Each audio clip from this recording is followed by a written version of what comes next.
तो स्टूडेंट यहाँ से हमारे new set of some start हो रहे हैं, that is sufficient condition for a quadrilateral to be a parallelogram.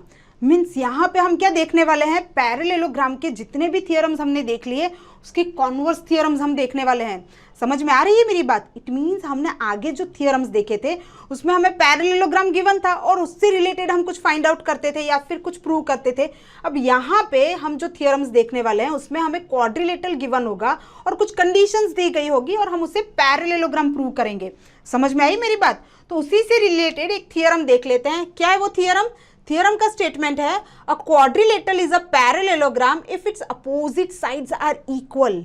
Okay, तो हमें क्वाड्रिलेटरल को पैरेललोग्राम प्रूव करना है जब उसके अपोजिट साइड्स इक्वल गिवन हो। ओके, तो इसके लिए मैं सबसे पहले क्या कर रही हूँ, यहाँ पे क्वाड्रिलेटरल कंसिडर कर रही हूँ, quadrilateral A B C D. अब यहाँ पे हमारे पास गिवन में क्या है, इसके जो अपोजिट साइड्स हैं ये इक्वल गिवन है, means A B and C D are equal. वैसे ही A D and B C are also equal, तो ये हमारे पास गिवन में होगा। तो हम गिवन में क्या लिख पाएंगे, A B C D is a quadrilateral in which A B is equal to C D and A D is equal to B C. ये हमारे पास गिवन में है। अब हमें प्रूव क्या करना है, we need to prove that A B C D is a parallelogram. वही प्रूव करना है ना हमें, ये जो quadrilateral A B C D है इससे हमें पैरेललोग्राम प्रूव करना है। अब हम इसे प्रूव कैसे करेंगे, सोचिए। अब क्वाड्रिलेटरल को अगर मुझे पैरेललोग्राम प्रूव करना है तो हमें क्या प्रूव करना पड़ेगा, इसकी जो अपोजिट साइड्स हैं इसे पैरेलल प्रूव करना पड़ेगा, है ना। तो मुझे भी क्या करना है, यहाँ पे ये जो ए बी और सी डी है इन दोनों लाइंस को पैरेलल प्रूव करना है। वैसे ही ये जो दूसरा पेयर ऑफ साइड है इससे भी हमें पैरेलल प्रूव करना है, मीन्स ए डी और बी सी को भी पैरेलल प्रूव करना है। अब हमने ये कॉन्सेप्ट तो समझा ही है कि हमें अगर लाइंस को पैरेलल प्रूव करना है तो हमें क्या करना होगा, याद कीजिए। यस, हमें alternate interior angle, alternate exterior angle या तो फिर करस्पॉन्डिंग एंगल या तो फिर को इंटीरियर एंगल का कॉन्सेप्ट यूज करना है। अब ये जो पैर ऑफ एंगल्स हैं, इन पैर ऑफ एंगल्स का कॉन्सेप्ट हम कैसे यूज करेंगे, यहाँ पे ट्रांसवर्सल भी तो चाहिए हमें। समझ में आ रही है मेरी बात? तो हम क्या करेंगे, यहाँ पे डायगोनल ड्रॉ कर देते हैं। अब ये जो डायगोनल है यही diagonal as a transversal work करेगी। समझ में आ रही है मेरी बात? अगर मैं डायगोनल AC ड्रॉ कर रही हूं तो डायगोनल AC क्या वर्क करेगी, एज अ ट्रांसवर्सल वर्क करेगी। इट मींस अगर मुझे AB और CD को पैरेलल दिखाना है तो AC के वजह से जो एंगल्स फॉर्म हो रहे हैं alternate interior angles, in alternate interior angles को मुझे इक्वल प्रूव करना है, दैट्स इट। तो इसके लिए हम क्या करेंगे, यहाँ पे कंस्ट्रक्ट करेंगे क्या, डायगोनल। यहाँ पे मैं डायगोनल AC कंस्ट्रक्ट कर रही हूँ तो ये हमारे कंस्ट्रक्शन पार्ट में आ जाएगा। तो कंस्ट्रक्शन पार्ट में क्या आएगा, ड्रॉ डायगोनल AC।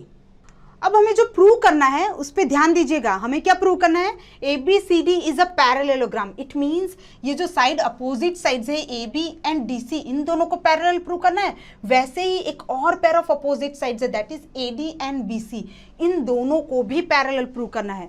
अब हम नॉर्मली क्या करते हैं, किसी दो साइड्स को अगर हमें पैरेलल प्रूव करना है तो हम ट्रांसवर्सल कंसिडर करते हैं और चेक करते हैं कि इनके अल्टरनेट इंटीरियर एंगल्स इक्वल है ना। तो यहाँ पे अगर AB और DC ये जो दोनों लाइंस है, इसे अगर लाइन AC इंटरसेक्ट कर रही है तो angle DCA and angle CAB ये दोनों अल्टरनेट इंटीरियर एंगल होंगे, मीन्स इन दोनों को इक्वल हमें प्रूव करना पड़ेगा। वैसे ही अगर AD और BC इन दोनों को मुझे पैरेलल प्रूव करना है और AC को अगर मैं ट्रांसवर्सल कंसीडर करती हूँ तो angle DAC and angle BCA इन दोनों एंगल्स को भी मुझे इक्वल प्रूव करना पड़ेगा। ओके, तो अल्टीमेटली हमें करना क्या है, एंगल्स को इक्वल प्रूव करना है। और ये एंगल्स कहाँ पे है, ट्रायंगल ACB और ट्रायंगल CAD में है। तो अगर मैं इन दोनों ट्रायंगल को कॉन्ग्रुएंट प्रूव कर देती हूँ तो इसके जो करस्पॉन्डिंग एंगल्स हैं वो भी तो इक्वल हो जाएंगे। समझ में आई मेरी बात? तो हम वही करने वाले हैं। हम क्या करने वाले हैं, सबसे पहले इन्हीं दो ट्रायंगल पे फोकस करेंगे, in triangle ACB and triangle CAD।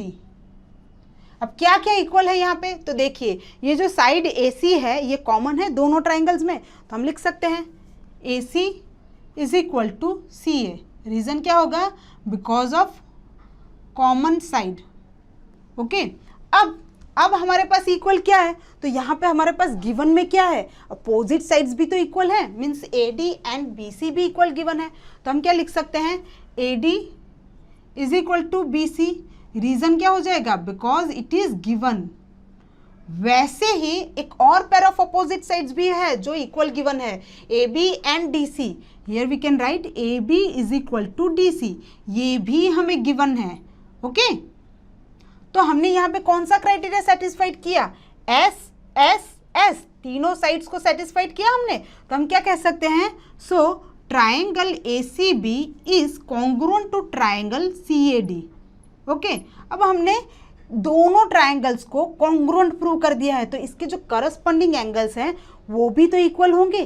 तो कौन कौन से करस्पॉन्डिंग एंगल्स हमें रिक्वायर्ड है, देखिए यहाँ पे angle D C A, so we can write here in triangle A C B and in triangle C A D. अगर ट्राइंगल सी ए डी की बात करूँ तो वहाँ पे कौन सा एंगल है, एंगल डी सी ए। अब इसका जो करस्पॉन्डिंग एंगल्स है ट्राइंगल ए बी सी में वो कौन सा है, एंगल सी ए बी। तो हम क्या लिख सकते हैं, that is equal to angle C A B. इसका रीजन क्या हो जाएगा, because of corresponding parts of a congruent triangle. Okay, हम क्या करते हैं, इसे इक्वेशन 1 से इंडिकेट कर देते हैं बिकॉज ये हमारी रिक्वायरमेंट है। ओके, अब एक और पेयर भी तो हमें मिलेगा एंगल का जो इक्वल होगा, वो कौन सा है, तो देखिए angle D A C and angle B C A, ये भी तो इक्वल होंगे। तो हम क्या लिख सकते हैं, angle D A C is equal to angle B C ए।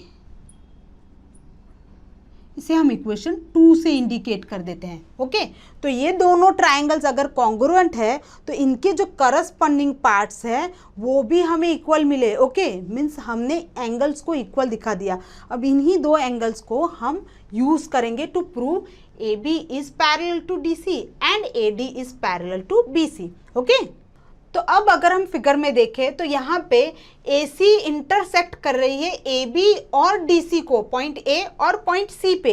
तो हम क्या लिख सकते हैं, if A C intersect A B and D C at A and C such that angle D C A is equal to angle C A B, जो हमने already prove किया है। ओके, सो फ्रॉम 1 ये दोनों equal है। अगर ये दोनों एंगल्स इक्वल है इट मीन्स क्या हो रहा है, अल्टरनेट इंटीरियर एंगल्स अगर इक्वल है तो लाइंस क्या होगी, पैरेलल होगी। So we can say that A B is parallel to D C. Okay, इसे हम इक्वेशन 3 से इंडिकेट कर देते हैं और यहाँ पे रीजन क्या हो जाएगा, because of alternate interior angles. वैसे ही ये जो साइड ए सी है लाइन ए डी और बी सी को भी इंटरसेक्ट कर रही है। समझ में आ रही है मेरी बात, ये line A C A D और बी सी को भी इंटरसेक्ट कर रही है पॉइंट ए और पॉइंट सी पे। तो हम क्या कह सकते हैं, angle D A C is equal to angle B C A. ये दोनों एंगल्स हमने ऑलरेडी प्रूव किए हैं, that angle D A C is equal to angle B C A. Okay, अब फ्रॉम ये इसका रीजन क्या हो जाएगा, from 2। So therefore we can say that A D is parallel to B C. Okay, A D is parallel to B C. अब इसका reason क्या हो जाएगा, this is also because of alternate interior angles. तो इससे हम equation 4 से indicate कर देते हैं। अब इक्वेशन 3 और इक्वेशन 4 से हमें क्या पता चल रहा है, हमारे पास एक क्वाड्रिलेटरल ऐसा है जिसके 2 pair of opposite sides parallel है। अगर 2 pair of opposite sides parallel है तो वो क्वाड्रिलेटरल क्या हो जाएगा, पैरेललोग्राम हो जाएगा। So we can say that from 3 and 4 ABCD is a parallelogram, hence it is proved. Okay? तो स्टूडेंट्स, अगर ड्रोन स्टडी की ये वीडियोस आपको अच्छे लग रहे हैं तो आप प्लीज इनको लाइक करें, सब्सक्राइब करें, कमेंट्स लिखें स्टूडेंट्स, अपने थॉट्स बताएं, हमारे साथ शेयर करें कि आप और क्या चाहते हैं। और इतना ही नहीं स्टूडेंट्स, सबसे इंपॉर्टेंट नीचे शेयर बटन पे क्लिक करें और अपने दोस्तों के साथ इन वीडियोस को व्हाट्सएप और फेसबुक पे शेयर करें स्टूडेंट्स, ताकि वो भी इन वीडियोस का फायदा उठा सकें स्टूडेंट्स, राइट।